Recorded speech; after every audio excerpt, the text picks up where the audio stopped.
نظر شہدائے کربلا علیہم الصلاۃ والسلام. بسم اللہ الرحمن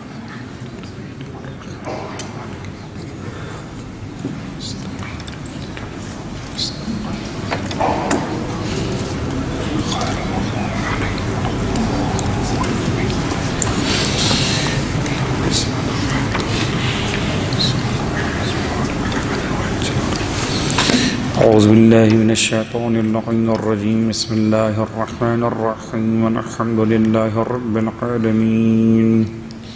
الصلاة والسلام علی اشرف الانبیاء والمرسلین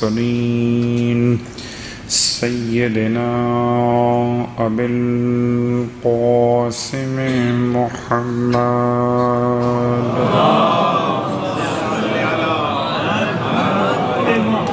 وعلى أهل بيته الطيبين الطاهرين واللعنة الدائمة على أعدائهم أجمعين. أما بعد فقد قال الله تبارك وتعالى في كلامه الحميد وفرقانه المجيد قوله الحق وهو أصدق القائلين. بسم الله الرحمن الرحيم. وَلَقَدْ نَصَرَكُمُ اللَّهُ بِبَدْرٍ وَأَنْتُمْ أَذِلَّةٌ فَاتَّقُوا اللَّهَ لَعَلَّكُمْ تَشْكُرُونَ. صلوات پڑھ لیں محمد.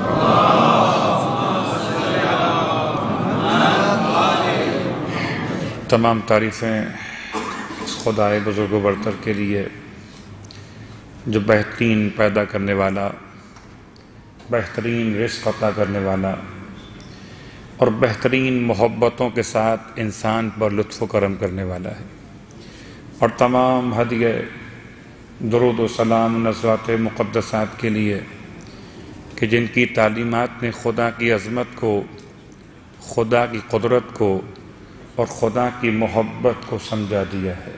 الحمدللہ الذی جعلنا من المتمسکین بالقرآن العظیم وجعلنا من المتمسکین بولایت علی بن ابی طالب علیہ السلام.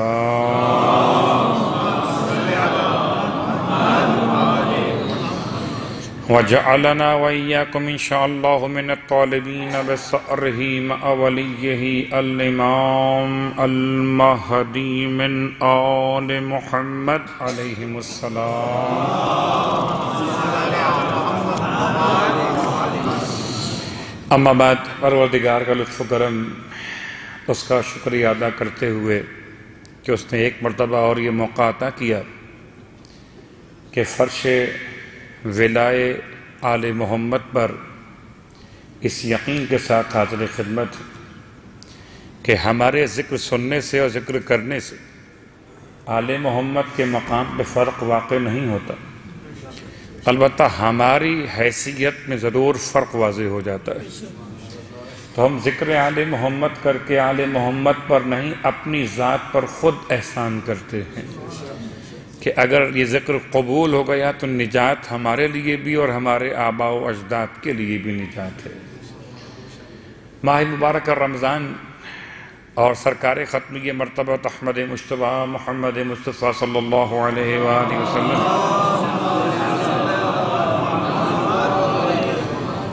کہ وہ خطبہ شعبانیہ ماہ مبارک رمضان کے استقبال کے عنوان میں اور اس کے بعض جملات کو ہم روزانہ کی مجالس میں شامل کر رہے ہیں. اور آج اللہ کے رسول کا وہ جملہ فرماتے ہیں وَمَنْ أَكْثَرَ فِيهِ مِنَ الصَّلَاةِ عَلَيَّ، اور جو اس ماہ مبارک میں بہت زیادہ کرے مجھ پر درود بھیجنے والی عبادت. اس ماہ مبارک میں وَمَنْ أَكْثَرَ فِيهِ مِنَ الصَّلَاةِ عَلَيَّ، مجھ پر درود بھیجنے والی عبادت کو اس مہینے میں بہت بڑھا دے تو ثقل اللہ میزانہ، اللہ اس کے نامہ اعمال کے وزن کو بڑھا دیتا ہے. کس دن؟ یوم اللہم صلی اللہ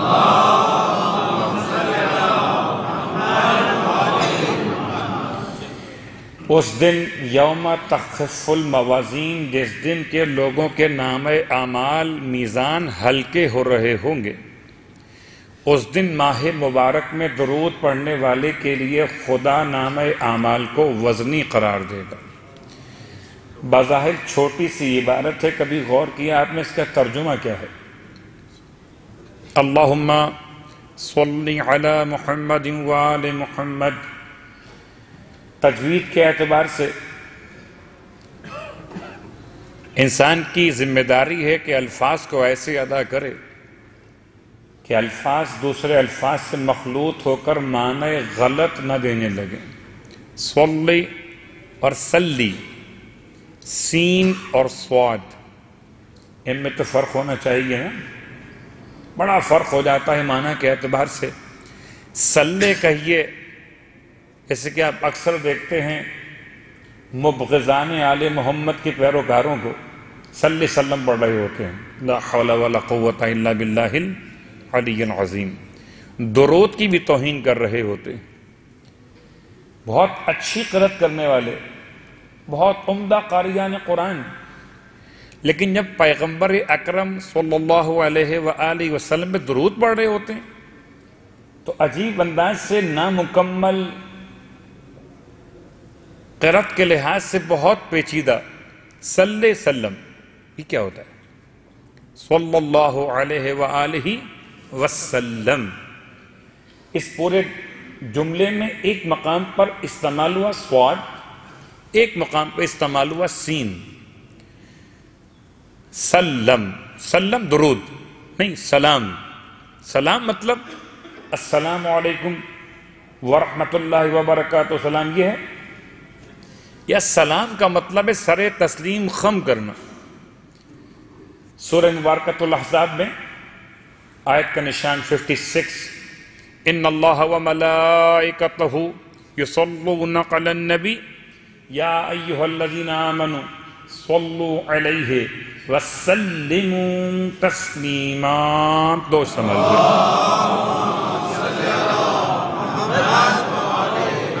روایت کہتی ہے کہ اصحاب نے آ کے سوال کیا، یا رسول اللہ ہم آپ کو سلام کرنا جانتے ہیں، یہ درود کیسے پڑھا جائے آپ کے اوپر؟ تو پہلا مسئلہ کہ سلام کیا ہے؟ سلام ہے السلام علیکہ ایہا النبی ورحمۃ اللہ وبرکاتہ، یا السلام علیکہ یا رسول اللہ وعلی آلکہ وعطرتکہ یا حبیب اللہ۔ سلام کیا ہے؟ سلام ایک تو سلام وہ جو میرے اور آپ کے معروف ہے، ہماری ہر نماز سلام واجب سے پہلے سلام مستحب، السلام علیکہ ایہا النبی ورحمۃ اللہ وبرکاتہ۔ درود پہلے ہے، سلام بعد میں ہے۔ اللہم صلی علی محمد وآل محمد، تشہد مکمل کرتے ہوئے تشہد کا تیسرا واجب جملہ، اور اس کے بعد پہلا جملہ جملہ مستحب سلام کا۔ لیکن ایک سلام اور بھی ہے، وہ سلام اس کا ترجمہ کیا گیا سرکار سید الشہداء امام حسین علیہ السلام کی بارگاہ سے۔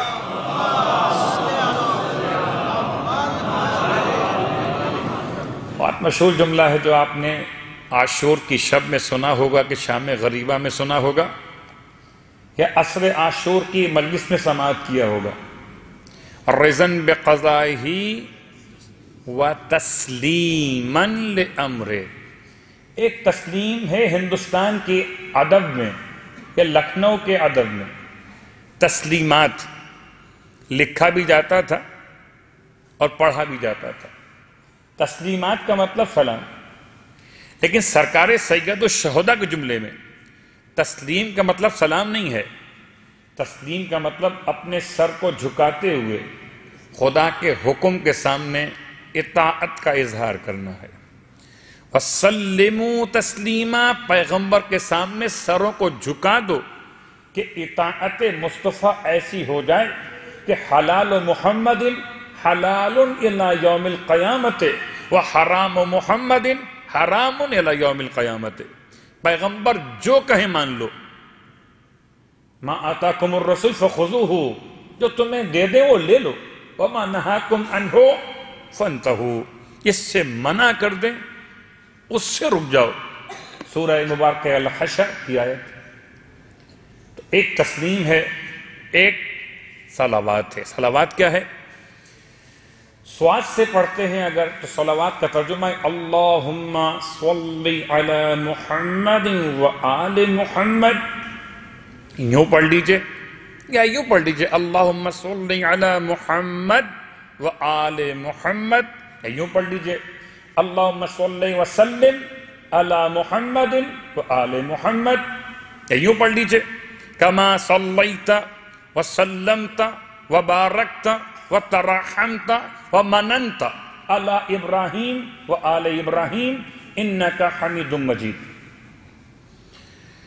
لیکن ماہ مبارک رمضان میں درود کے پیغام کے ساتھ ترجمہ اے خدا اللہم یا اللہ صلی، فعل امر ہے، تو رحمت نازل کر، صلی تو رحمت نازل کر، کس پر؟ علی محمد و آل محمد، محمد اور آل محمد پر رحمت نازل فرما۔ یہ ترجمہ ہے ہمارے اور آپ کے درود کا، بہت آسان الفاظ۔ صلوات پڑھیں محمد و آل محمد۔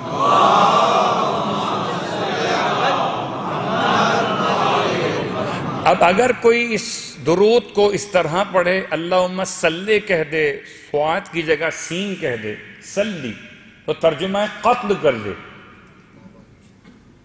صلی درود بھیج، رحمت نازل کر، صلی قتل کر دے۔ تو ذرا سا خیال کرنا چاہیے مجھے اور آپ کو۔ لوگ کہتے ہیں جی اللہ قبول کرنے والا ہے، جو چاہو پڑھ دو، نہیں، ایسا نہیں ہے۔ قبولیت سارے اعمال ٹھیک ہونے کے بعد بھی منحصر ہے عقیدہ ولایت علی ابن ابی طالب علیہ السلام پر۔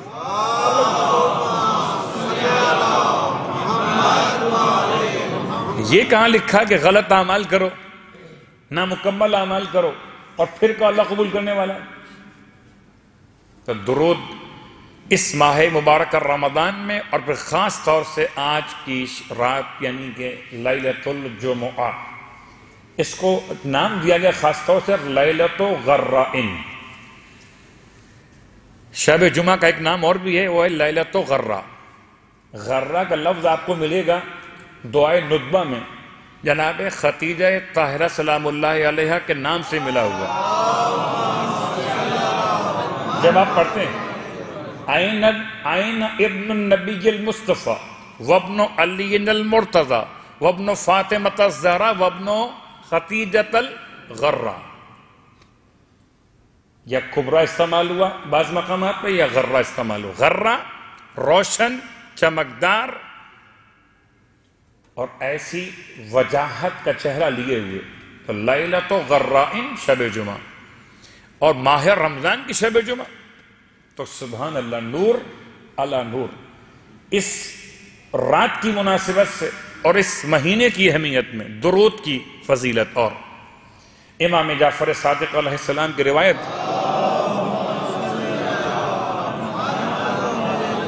فرماتے ہیں اس رات میں کم از کم 100 مرتبہ درود تو پڑھو، 100 مرتبہ، 100 مرتين۔ اور اگر کوئی اس رات میں 1 مرتبہ درود پڑھ لے تو خدا اس کے نامہ اعمال میں 1000 نیکیاں لکھ دیتا ہے، 1000 برائیاں اس کی مٹا دی جاتی ہیں، اس کے درجات 1000 درجوں کے اعتبار سے بلند ہو جاتے ہیں۔ شب جمعہ درود پڑھنے کا ثواب، اور درود کے فضائل تو بہت زیادہ ہیں، اس کو بیان کرتے کرتے تو عشرے مکمل ہو جائیں گے۔ بس خالی ایک جملہ آپ کی خدمت میں اور، کہ ماہ مبارکہ رمضان اور پھر یہ شب جمعہ جتنا پڑھ سکتے ہو فائدہ کیا ہوگا؟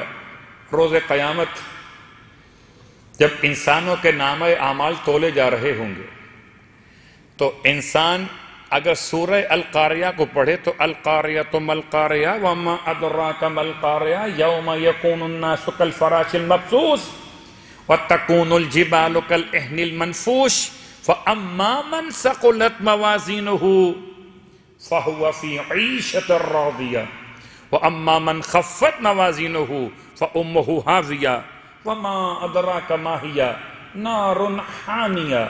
کیا ہے سورہ القاریہ میں پیغام؟ کھڑکھڑانے والی آواز.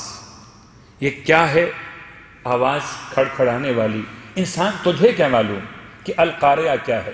یہ تو ایک دن ہے کہ جس دن انسان اتنے بدحواس ہوں گے جیسے منتشر فضا میں اڑتی ہوئی ٹڈیاں، اور اس دن پہاڑ اتنے بے وزن ہو جائیں گے جیسے روئی کے اڑتے ہوئے گالے ہواؤں کے اندر اتنے ہلکے ہو جائیں گے پہاڑ. اس دن جب پہاڑ کا وزن بھی نہ رہے گا، اس دن جب انسان کی شخصیت کی کوئی قدر نہ رہے گی، اس دن اگر قدر ہوگی اور وزن ہوگا تو اعمال کا ہوگا. فَأَمَّا مَنْ ثَقُلَتْ مَوَازِينُهُ، اس کا نامہ اعمال وزنی ہو گیا، وہ کامیاب زندگی گزارنے والوں میں شامل ہو جائے گا. اور دو معصوم کی گواہی ہے، ایک امام پنجم اور ایک امام ششم علیہم السلام کی گواہی. فرماتے ہیں کہ نامہ اعمال کو درود سے زیادہ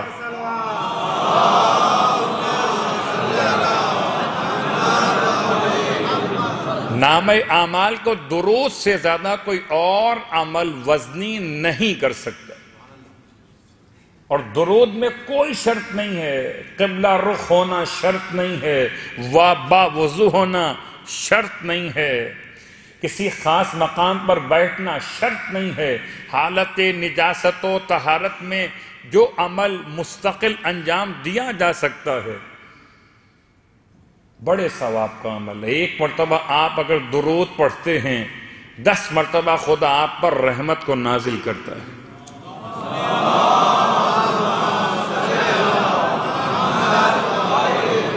تو من اکثر فیہ من الصلاۃ علیہ، جو اس ماہ مبارک میں مجھ پر کثرت کے ساتھ درود پڑھے.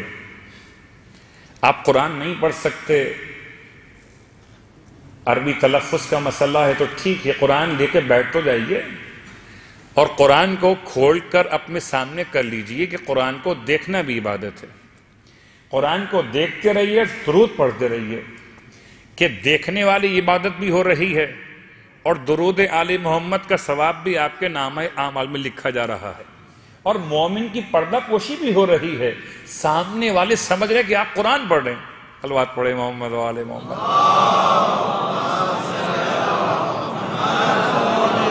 وَمَنْ أَكْثَرَ فِيهِ مِنَ الصَّلَاةِ عَلَيَّ، جو مجھ پر بہت درود پڑھے، آپ فرماتے ہیں اس مہینے میں ثقل اللہ میزانہ، اللہ اس کے میزان کو وزنی کر دے گا. اس دن یوم تخف الموازین، جس دن کے نامہ اعمال ہلکے پڑ رہے ہوں گے. یہ تو بات بہت طولانی ہو گئی، اور خالی ایک جملہ آپ کی خدمت میں اور عرض کر دوں مسائل کے باب میں اسی سے متصل، کہ اگر حالت نماز میں آپ نماز پڑھ رہے ہوں اور حالت نماز میں آپ کی سماعتوں تک آواز پہنچے، یہ کوئی اذان کہنے والا، کوئی اقامت دینے والا، یا کوئی ویسے ہی ذکر کرنے والا پیغمبر اکرم صلی اللہ علیہ وآلہ وسلم کا نام لے رہا ہے، تو حالت نماز میں تلاوت کو روک کر پیغمبر پر درود پڑھنا مستحب ہے. حالت نماز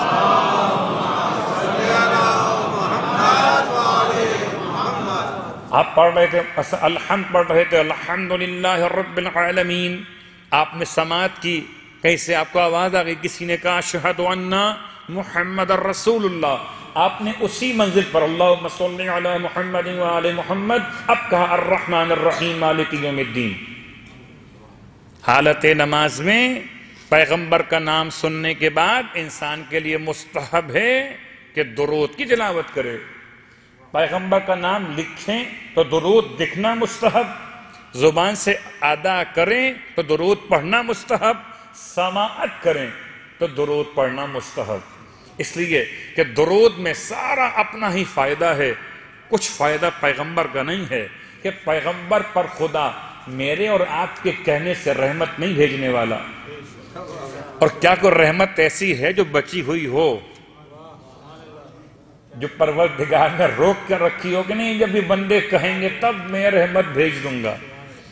وہ رحمت للعالمین بنا کے بھیجے گئے، وَمَا أَرْسَلْنَاكَ إِلَّا رحمتا للعالمین، جس کا وجود خود مقدس رحمت ہو، اس پر رحمت کی دعا کرنا، یہ طریقہ ہے مجھے اور آپ کو شامل ثواب کرنے کا۔ ورنہ پیغمبر کو ضرورت نہیں ہے کہ ان پر درود پڑھا جائے، البتہ پڑھنے والوں کی ضرورت ہے کہ اعمال بھی قبول ہوتے ہیں۔ اور شاعر تو کہتا ہے کہ لوگوں پڑھو درود محمد کی آل پر، اپنی دعا سے پہلے اور اپنی دعا کے بعد۔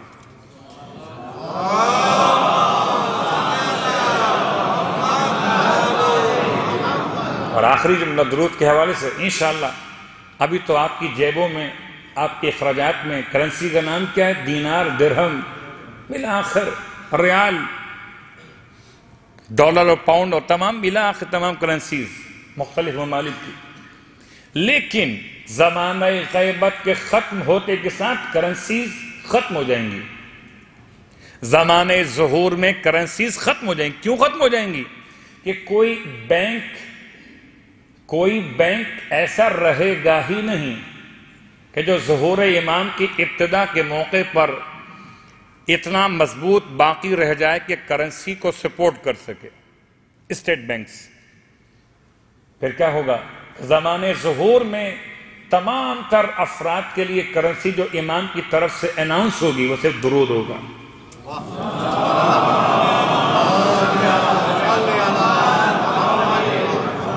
ابھی تو ہم ہوا کی باتیں کر رہے ہیں نا جی، وہ ملے گا ثواب، وہ کہاں پر ہے جی؟ وہ وہاں پر ہے جی۔ درجات بلند ہو گئے، دکھائی دے رہے ہیں آپ کو؟ روایت کہتی کہ درجات بلند ہو گئے، مگر آپ وہیں بیٹھے ہوئے، میں یہاں بیٹھا ہوا۔ تو اس کا مطلب کیا ہے کہ یہ تمام باتیں معنوی ہیں، یہ تمام باتیں اخروی ہیں، یہ آخرت کے لیے ہیں۔ لیکن کیا درود کی حیثیت دنیا میں بحال ہوگی؟ جی بحال ہوگی۔ کیسے بحال ہوگی؟ آپ کو اگر چاہیے برگر تو مثلاً 25 درود پڑھنے پڑیں گے آپ کو۔ آپ کو چاہیے وہ ایک گاڑی خریدنا ہو تو 50,000 درود پڑھنے پڑیں گے آپ کو۔ اور اس وقت جو کرنسی کی بنیاد پر ڈیلنگ ہوگی درود کے نام سے، وہ ایسے ہوگی کہ آپ درود پڑھ کر بیچنے والے کے نام اعمال میں ٹرانسفر کریں گے۔ تیار رہیے، اس کو ابھی سمجھتے ہیں کہ کوئی حیثیت نہیں ہے، بہت بڑی حیثیت اس کی اناؤنس ہونے والی ہے۔ ہو سکتا ہے کل کا دن ظہور امام کا دن ہو، پھر لازم نہیں ہے خدا جمعے کا انتظار کرے، جمعہ عاشور کو ہو۔ عاشور بھی خدا کا ہے اور ہر دن خدا کا ہے، جمعہ بھی خدا کا ہے اور ہر دن خدا کا ہے، اور حجت بھی پروردگار کی ہے۔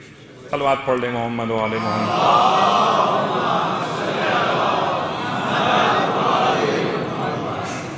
لیجئے، ہم تو کل کی بات سے متصل کرنا تھی آج کی بات، اور دو باتیں تھیں آج، ایک غزوہ بدر اور ایک معراج کا جو مسئلہ ہم نے کل آپ کی خدمت میں شروع کیا تھا، شاید اس سے آج مکمل کر سکیں، کیونکہ غزوہ بدر کی تاریخ مجبور کر رہی کہ اس کے بارے میں بیان کیا جائے۔ تو معراج کے بارے میں دو مقامات پر آیات موجود، ایک سورہ مبارکہ بنی اسرائیل اور ایک سورہ مبارکہ والنجم۔ سورہ والنجم کی آیات کا ترجمہ، پروردگار نے بلایا کیوں تھا؟ والنجم اذا ہوا، قسم ہے ستارے کی جب وہ ٹوٹا۔ بلایا کیوں تھا اللہ نے ان کو؟ کہ اگر پیغمبر کو معراج نہ ہو تو کیا پیغمبر نہیں رہیں گے؟ اور کیا اگر پیغمبر کو معراج ہو گئی تو کیا عظمتیں بلند ہو گئیں؟ یہ صرف معراج بر روایت امام جعفر صادق علیہ السلام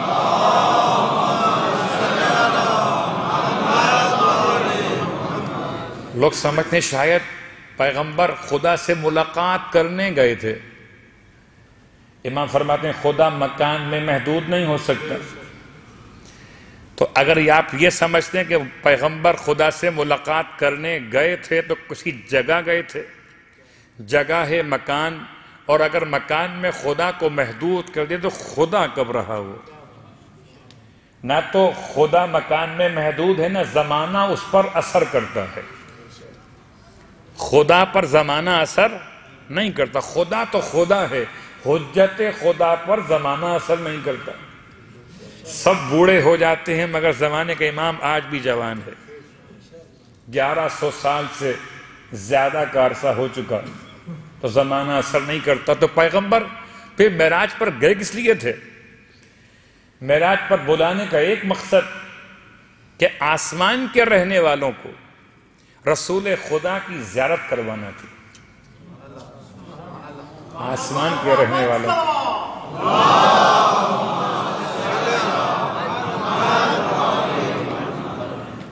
آسمان کے رہنے والوں کو رسول خدا کی زیارت کروانا تھی. وہ تمام کے تمام برزخ کے مشاہدات پیش کرنا تھے تاکہ پیغمبر ان مشاہدات کو اپنے الفاظ میں عوام الناس تک پہنچائیں. تمام آسمانوں کی سیر کروائی گئی، یہاں تک کہ بہت مشکلات ہیں. میرا تو صرف ترجمے کی حد تک علم ہے، لیکن صاحبان علم و ادب، صاحبان فلسفہ و منطق بیان کر سکتے کہ کیا سدرۃ المنتہا ہے. کیا یہ وہ آخری درخت بیری کا، کیا کوئی وہاں درخت موجود ہے؟ کیا کوئی جنت الماوا کوئی ایسے مقام ہے کہ کان قاب قوسین او ادنا مقدار میں اتنا قریب ہوئے پیغمبر، اتنا قریب ہوئے کہ 2 کمانوں کے اس سے بھی کم کا فاصلہ رہ گیا. تو کیا کوئی سامنے موجود تھا؟ اب موجود تھا اگر کہیں گے تو پھر خدا محدود ہو جائے گا کہ 2 کمانوں کے ایک طرف رسول خدا کہوں اور 2 کمانوں کے اس طرف کس سے کہوں؟ کس کی ملاقات تھی؟ یا صرف منزلت ختمی مرتبت کا تعارف تھا کہ تم کیا سمجھتے ہو کہ مکے میں رہنے والا کسی کالج میں نہیں گیا، کسی مدرسے میں نہیں گیا تو اسے مکے کے باہر کی کیا معلومات ہوں گی؟ بہت غور کیجئے گا. کبھی ایسا ہو سکتا ہے کہ کوئی انسان اپنے گھر سے باہر نہ نکلا ہو تو اسے کہتے ہیں یہ امی ہے، گھر میں ہی رہتا ہے، اس نے کیا پڑھا ہوگا؟ خدا نے اپنے پیغمبر کو مکے سے اتنا بلند کر کے دکھایا، جس کو تم امی کہتے ہو، یہ صاحب معراج محمد مصطفیٰ صلی اللہ علیہ وسلم.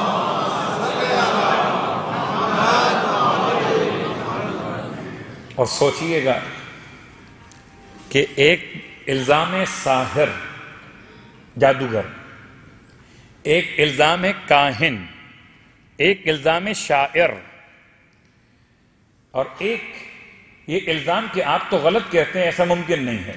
جب پیغمبر نے معراج کے سفر سے آ کے بیان کیا کہ میں آسمانوں پر گیا تو کافروں کے منہ حیرت سے کھل گئے. گئے، آپ گئے، وہاں پر گئے، ممکن یہ نہیں ہے. میں سوچتا ہوں کہ اتنا مشکل کا حضرت مریم کا آغوش میں عیسیٰ کو لے کر بغیر شادی کے قوم کے سامنے آنا آسان تھا، پیغمبر کا جاہلوں کے درمیان معراج کو بیان کرنا مشکل تھا. نہیں، آپ بہت غور کیجئے گا، پڑھے لکھے مجمع کے سامنے معراج بیان کی جائے تو اور بات ہے، اپنا مجمع ہو، سبحان اللہ کہنے والا مجمع ہو، یہ اور بات ہے، اور پتھر مارنے والا مجمع ہو، پیغمبر پر آوازیں کسنے والا مجمع ہو، پیغمبر کے سامنے تالیاں پیٹنے والا مجمع ہو. اس مجمع کے سامنے جو پیغمبر کو امی کہتا ہو اور پھر معراج بیان کی جائے، آسان کام تھا. اب کہتے ہیں کہ معراج کا پہلا مسئلہ کہ آیا انسان زمین کی قوت اور کشش ثقل سے نکل سکتا ہے مدار سے کہ نہیں؟ یہ کل بڑا مشکل تھا نکلنا، آج تو مشکل نہیں ہے. 40,000 کلومیٹر فی گھنٹہ کی رفتار سے کوئی بھی سواری زمین کے کشش ثقل سے باہر نکل سکتی ہے. بہت غور کیجئے گا، سورہ مبارکہ الرحمن میں خدا نے جن اور انس کو دونوں کو مخاطب ہو کر فرمایا تھا کہ اگر تم زمین و آسمان کی سرحدوں سے باہر نکل سکتے تو نکل جاؤ، مگر تم بغیر سلطان کے تو باہر نکل نہیں سکتے. لا تنفذون الا بے سلطان. صلوات پڑھ لے محمد و آل محمد.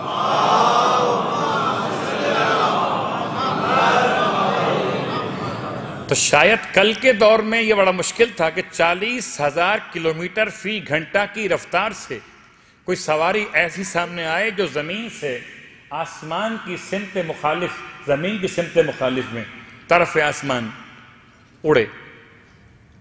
آج اڑ سکتی ہے، نمبر 1۔ نمبر 2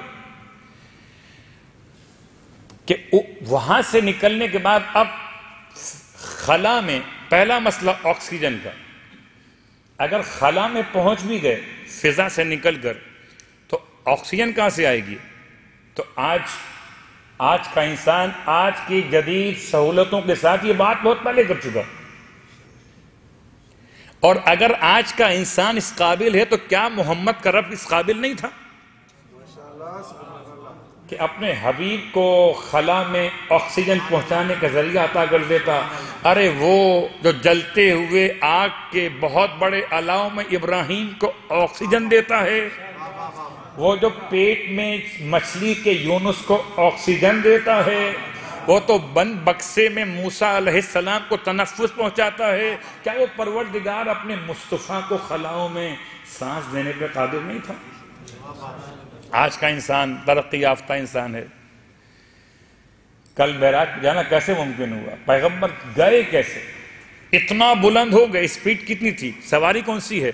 سواری کے کئی نام ہیں، بہت مشہور نام براق، ایک نام ہے رف، براق اور رف، اور بھی نام ملیں گے آپ کو اس کے علاوہ۔ تو یہ سواری کیا کوئی حیوان ہے؟ کیا کوئی حمار ہے؟ کیا کوئی فرس گھوڑا ہے؟ سواری کون سی ہے؟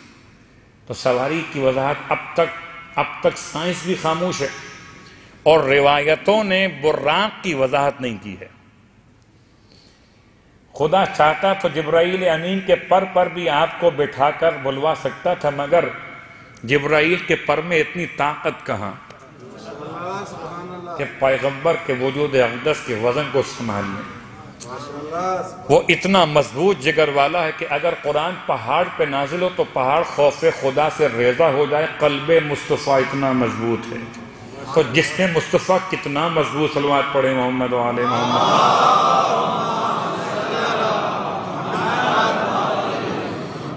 براق پر سواری، ایسے نادان لوگ ہیں۔ مسجد کوفہ میں بالکل وسط مسجد میں ایک ستون ہے، ستون کا نام ہے استوانہ معراج، ستون کا نام استوانہ الوسط، اس کا ایک اور نام استوانہ رسول خدا صلی اللہ علیہ وآلہ وسلم، 3 نام۔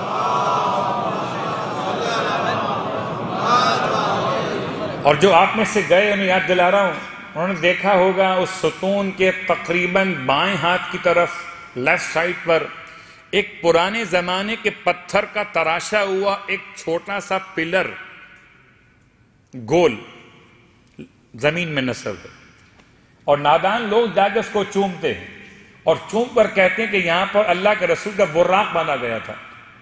براق گھوڑا تھا، اور کیا یہ خطرہ تھا کہ براق کو نہ باندھیں گے تو بھاگ جائے گا؟ وہ بھاگنے والے اور ہوتے ہیں، ان کو تو باندھے تب بھی بھاگ جائیں گے، لیکن یہ براق کا مسئلہ نہیں ہے۔ پھر کیا ہے کہ اصلاً یہ مزولہ ہے، مسجد کوفہ میں لگا وہ پتھر کیا ہے؟ مزولہ، یعنی کیا مطلب؟ زوال بتانے کی علامت شاخص۔ جب گھڑیاں نہیں ہوتی تھیں تو دوپہر کی نماز کا تعین، وقت زوال، اول زوال پہچان کیسے ہوتی تھی؟ شاخص، کوئی سیدھی چیز زمین میں گاڑی جاتی تھی لمبی، مثل بانس، لکڑی وغیرہ کے، اور اس کے سائے کی مناسبت سے اول زوال کے وقت کو پہچانا جاتا تھا۔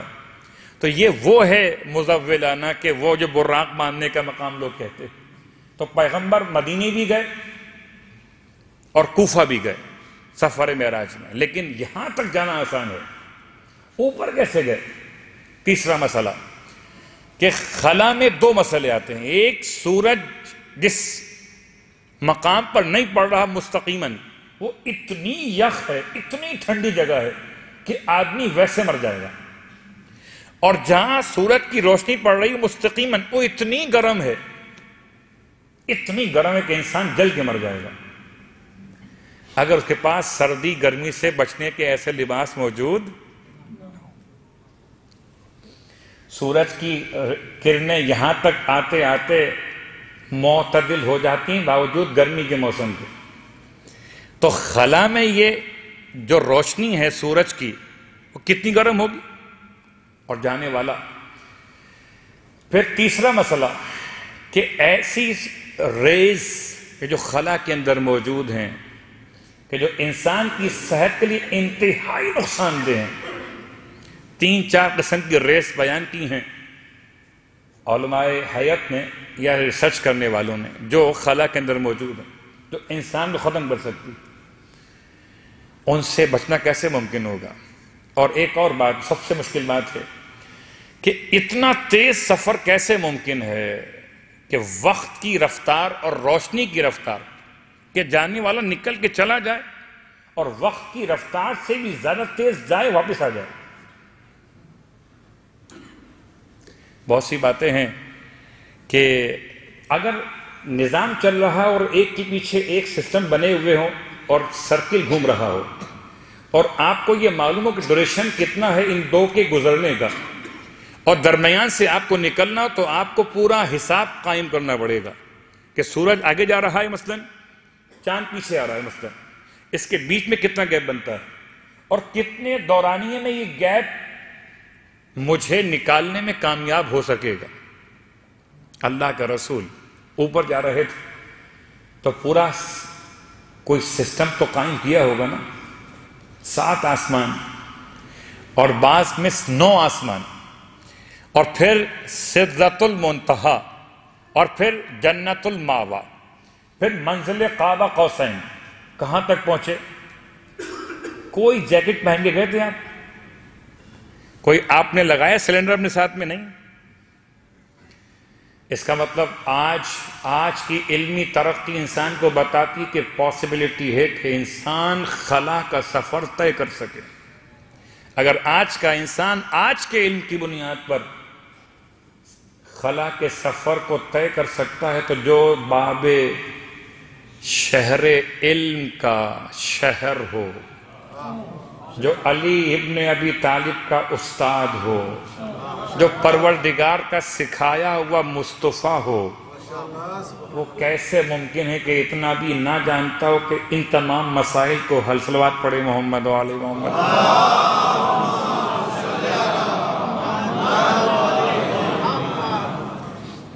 اب ذرات کی بات کرنا خلیوں کی بات کرنا سیلز کی بات کرنا امواج جازمہ کی بات کرنا کہ امواج جازمہ کچھ اتنی صلاحیت رکھتے ہیں کہ روشنی سے تیز رفتار ہیں اور ایک لمحے میں کائنات کے ایک سرے سے ایک سرے تک آ سکتے ہیں. یہ تمام باتیں کیسے ممکن ہوئیں؟ اور ایک اور کہ انسان جب خلا میں پہنچتا ہے تو اس کا وزن 0 ہو جاتا ہے. ہاں ٹھیک ہے آج کا انسان کوئی پریکٹس کر کے بے وزنی والی کیفیت پیدا کر لے کہ ہوا میں آہستہ آہستہ جمپ کرتے کرتے اپنے آپ کو اونچا کرنے قابل ہو جائے. لیکن اللہ کے رسول نے کوئی پریکٹس نہیں کی. اچانک دروازے پہ جبرائیل آئے اور پیغمبر کو لیا اور چلے گئے. تو خلاصہ معراج کروانے کا مقصد صرف دنیا کو بتانا تھا کہ سائنس کی ترقی تمہیں اگر آج سے 1000 سال بعد پہنچائے گی کسی سیارے تک تو مصطفیٰ اسے کہتے ہیں جو اس زمانے جاہلیت میں سدرۃ المنتہا تک ہو کر آ گیا ہے. تبھی تو کلمہ پڑھتے ہیں اشہد ان محمد رسول اللہ. یہ کلمہ کیوں پڑھا جاتا ہے؟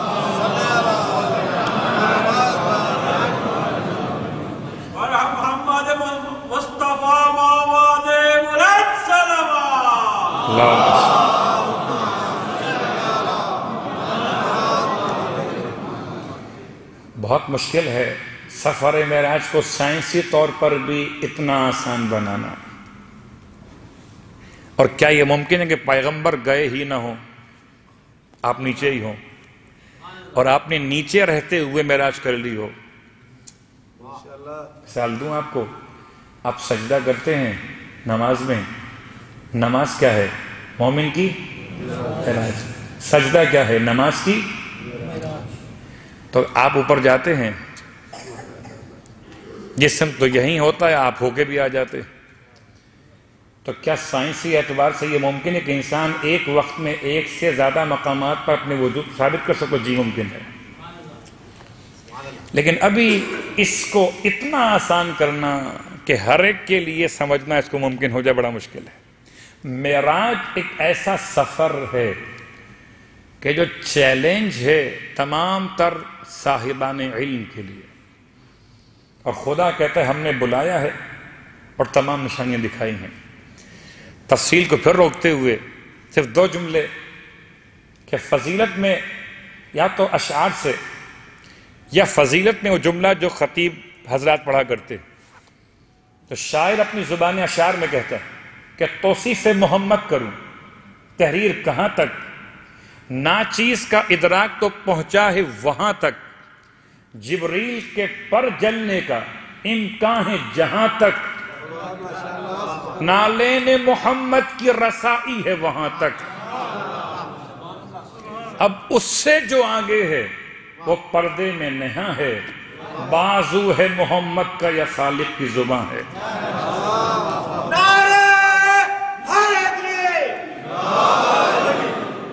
روایات متشابہات، اس طرح کی روایات کو جو یہ نتیجہ پیش کرتی ہیں انہیں کہتے ہیں روایات متشابہات، کہ اللہ کے رسول نے کتنے مقامات پر مولائے متقیان کو اپنے پہلو میں حاضر پایا، اور ایسی روایات کو خود سے کھول کر بیان کرنے کے بجائے اس کو معصومین کی طرف لوٹا دینا چاہیے کہ معصوم جو بیان کریں وہی درست ہے، ہم بیان نہیں کر سکتے۔ یا زبان خطابت میں علامہ سید اظہر حسن زیدی علی اللہ مقامہ کہتے تھے معراج کیا ہے؟ میم اور عین کے راج کو معراج کہتے ہیں۔ اور آخری بات یہ تو ان کا انداز خطابت تھا، میں کہتا ہوں ٹھیک ہے، پیغمبر معراج پر گئے ہوں، یہاں کون گواہی دے گا؟ گواہی کون دے گا؟ مکہ المکرمہ ہے، گواہی کون دے گا؟ جو ساتھ گیا نہ ہو گواہی کیسے دے گا؟ اور لوگ آئے تھے، جب پیغمبر نے دعویٰ کیا تو لوگ آئے، اور آنے کے بعد مولائے متقیان سے کہتے ہیں آ کر آپ نے سنا آپ کے بھائی نئی بات کر رہے ہیں؟ کیا بات کر رہے ہیں؟ کیا کہتے ہیں میں ایک رات میں گیا یہاں سے مسجد اقصی، وہاں سے آسمانوں پر گیا اور واپس بھی آ گیا، بستر کی گرمی باقی رہی، دروازے کی کنڈی ہلتی رہی، وضو کا پانی بہتا رہا، واپس آ گیا۔ تو بھلا یہ ممکن ہے؟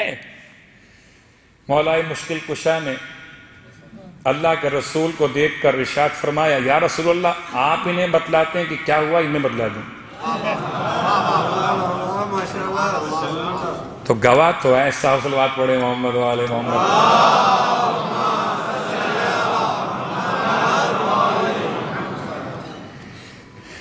غزوہ بدر کا وقت تو بیان پہ ختم ہو گیا، پھر کسی موقع پر، لیکن ماہ رمضان معراج کا مہینہ،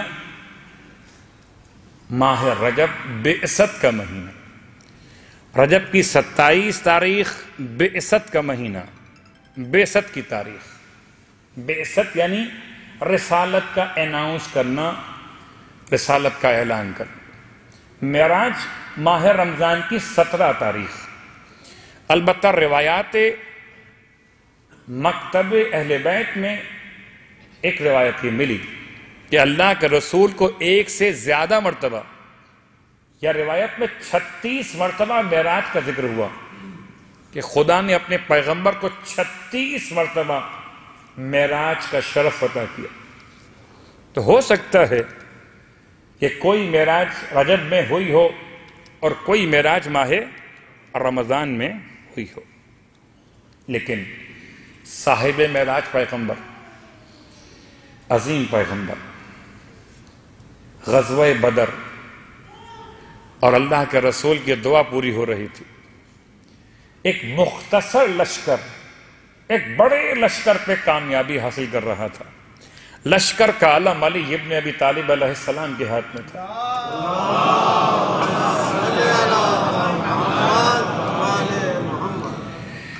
اور یقیناً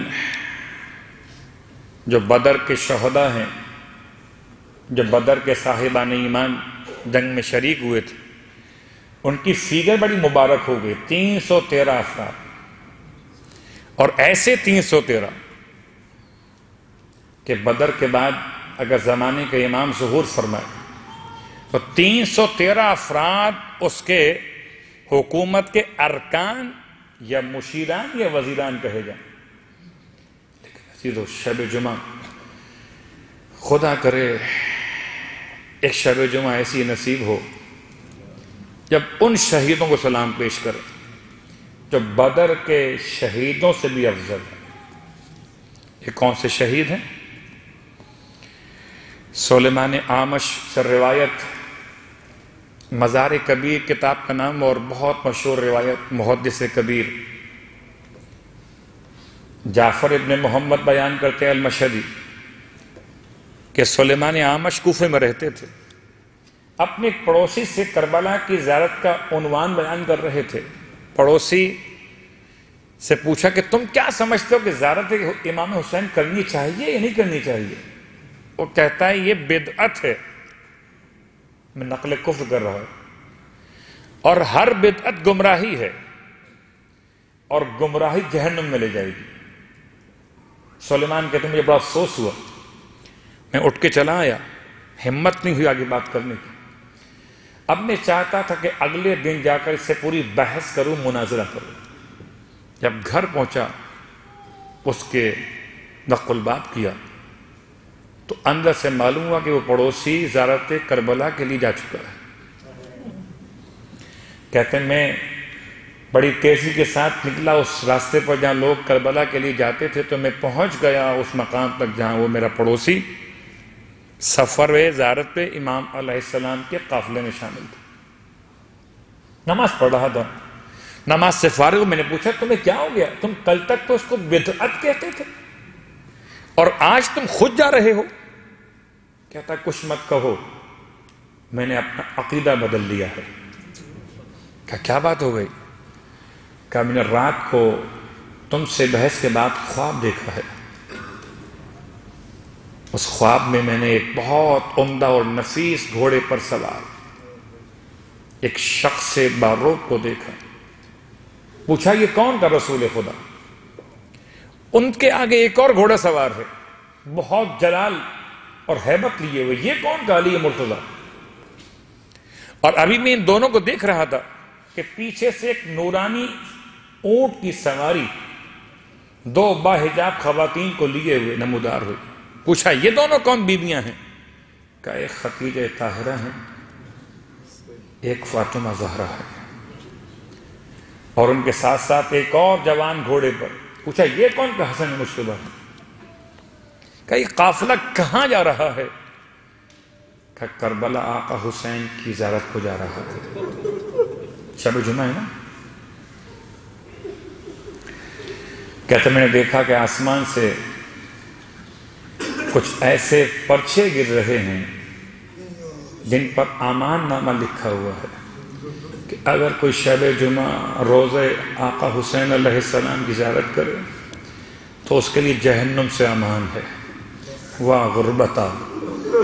ایک یہ قافلہ تھا جو کربلا جا رہا تھا شب جمعہ، اور ایک وہ قافلہ ہے جو کربلا سے نکل رہا تھا، اور مقام مصائب یہ تھا کہ کوئی بیوی اپنے شہید کی لاش کو چھوڑنے پہ تیار نہ تھی۔ ہاتھوں میں تازیانے لیے ہوئے بیویوں کو ڈرایا جا رہا تھا۔ واہ غربتا!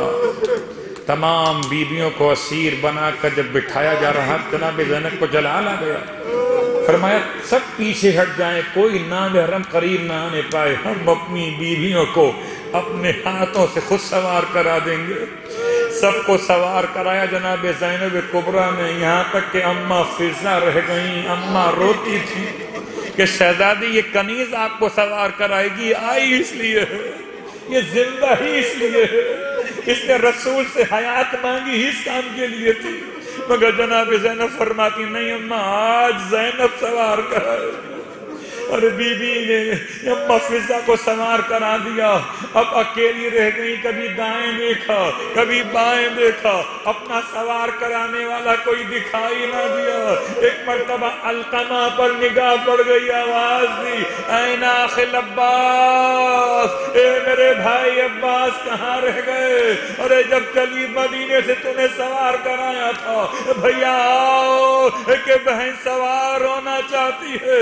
ابھی آقا عباس کو بلا رہی تھی کہ ہتھکڑیاں بیڑیاں سنبھالے ہوئے سید سجاد آگے بڑھے، اے پھوپھی اماں اگر چچا نہ رہے، اگر بھیا نہ رہا، اگر بابا نہ رہے تو بیمار بھتیجا تو ہے، ارے یہ آپ کو سوار اللہ ولعنت اللہ علی القوم الظالمین وَسَيَعْلَمُ الَّذِينَ ظَلَمُوا أَيَّ مُنْقَلَبٍ يَنْقَلِبُونَ۔ بہر اللہ واسطہ محمد و آل محمد کا ہماری اس عبادت کو اپنی بارگاہ میں قبول فرما۔ پروردگار شب جمعہ ہے، مرنے سے پہلے شب جمعہ کربلا معلیٰ کی زیارت نصیب فرما، مرنے کے بعد کربلا والوں کی شفاعت نصیب فرما، جنت میں کربلا والوں کے قدموں میں غلاموں کو جگہ نصیب فرما۔ بہر اللہ واسطہ محمد و آل محمد کا کربلا والوں کے خون کے انتقام کے لیے پروردگار آج کتنے لوگ بیٹھے ہوئے ہیں، کتنے لوگ بیٹھے ہوئے ہیں۔ کل میرا مولا آواز دیتا رہ گیا ہے کوئی جو بیویوں کے پردے کی حفاظت کر دے۔ پروردگار جب انتقام لیا جائے جناب زینب کی بے ردائی کا، شہیدوں نے کربلا کے خون کا، تو ہم سب کو امام زمانہ کے غلاموں میں شامل فرما۔ سورہ فاتحہ کی التماس، اور اس سے پہلے ایک سوال اور اس کا جواب، اور یہ جو روز کا ایک معمول ماشاءاللہ بنایا گیا ہے اس کی بنیاد اصل بات پڑھ لیں محمد و آل محمد۔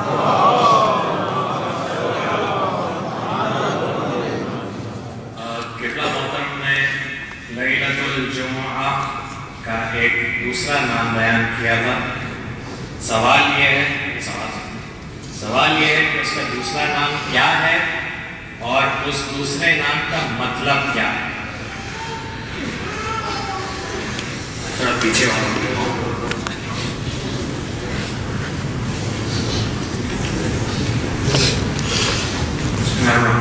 لیلۃ الغرا، اور اس کا نام ہے روشن۔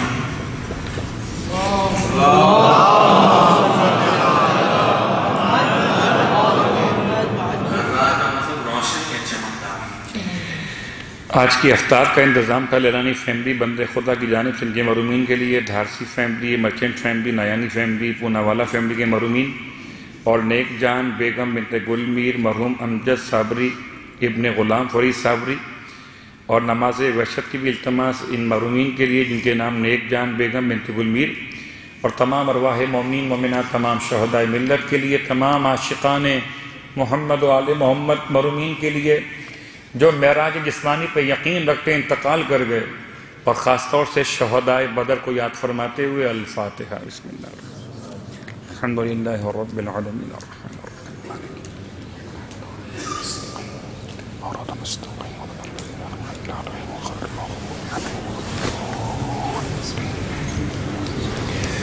ربنا تقبل منا انك انت السميع العليم بجاه محمد وآلہ المعصومین برحمتک یا ارحم الراحمین۔ ماتم حسین۔